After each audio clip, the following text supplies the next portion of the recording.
Hey folks, welcome to Connect. I am very fortunate to have Michelle Vassallo here today with us. G'day Michelle, how are you going? Hello Dave, I'm excited to be here too. Thank you. Now you graduated some 17 years ago when you first started in the industry. I did, yes. It's a fair whack ago, isn't it? So it is do you a want fair to whack talk ago. a little bit about your journey from Sure. that, well, particularly the early days? I mean, do you see any changes in the industry from back then?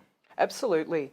So massage was a sea change for me. It's something that I came to after working in another profession for quite some time. So I was already in my 30s when I started. And I looked out the window of my old job one day and thought to myself, please don't let this that I'm doing, what I'm doing here, be all that there is.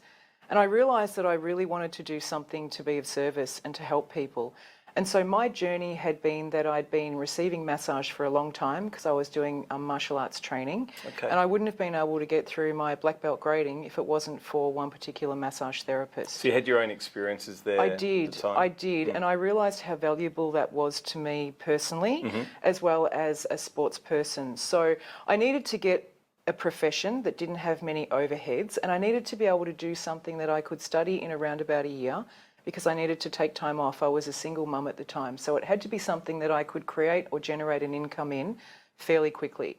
And I went for the interview and got in, which I was quite surprised about. Whereabouts did you study? Victoria University, Okay. which is where I ended up teaching as well, which is great. It was great to go from being a student to a teacher there. And I finished the diploma and I loved it. And then I went to the head of the massage department to ask him if I could start teaching some of the subjects, because I felt like we needed to have a little bit more fun and have a little bit more energy around the way that some subjects were delivered. And he said to me, I was wondering what took you so long. So that was like a road in for me, and I got really excited. And my first class, I still remember how nervous and excited I was, and I still kind of get that each time I go in, which keeps me on my A game. But the massage profession has changed in the last decade and a half, particularly the last decade, so that we're looking at a couple of different ways of learning now. We've got the in-classroom experience, which is essential and unbeatable, but there's also an idea of a blended delivery model, so there's online offerings as well. And so if you can get a little bit of both of those happening as a student, it'll stand you in really good stead, because often it's very hard to get to a classroom. So it's hard to put time aside and the finances and the travel and organise the family. And although that's an essential element of learning, it's great to be able to dip into an online school and to pull things out of their webinars and things, still get CPE for them.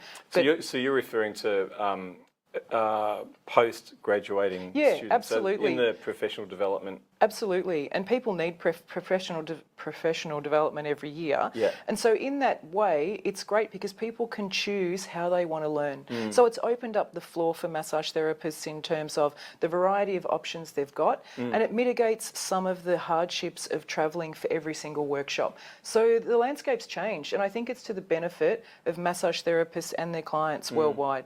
I've been, over the time with the Connect show, we've often talked about the Halo program, which the association has set up, which is our online learning platform for professional development. And we've seen an amazing increase in the number of members who are accessing the Halo platform for a whole variety of different topics. Now, some topics are probably more suitable for an online sort of experience. Yep. Did you want to talk a little bit about, so you're doing self-care, and I know, and I think even last Connect show we talked a little bit about self-care and how it's becoming, it was actually with Rob Granter, we talked about how important it is, and back in his day, he studied more than 17 years ago, self-care was never taught back then. Absolutely.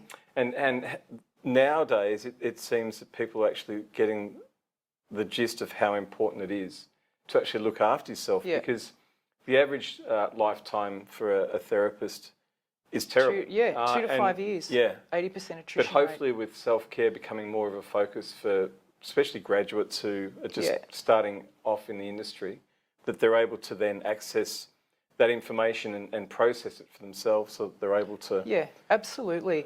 Look, it's not something that you consider when you're a student because you're quite gung-ho about this new profession that you're wanting to get into. So it's all about technique, technique, technique. But the reality is that the cumulative effects of massaging over a period of years really start to take a toll. And it's not just a physical, there's also the mental and emotional element that goes with it. And compassion fatigue is a reality.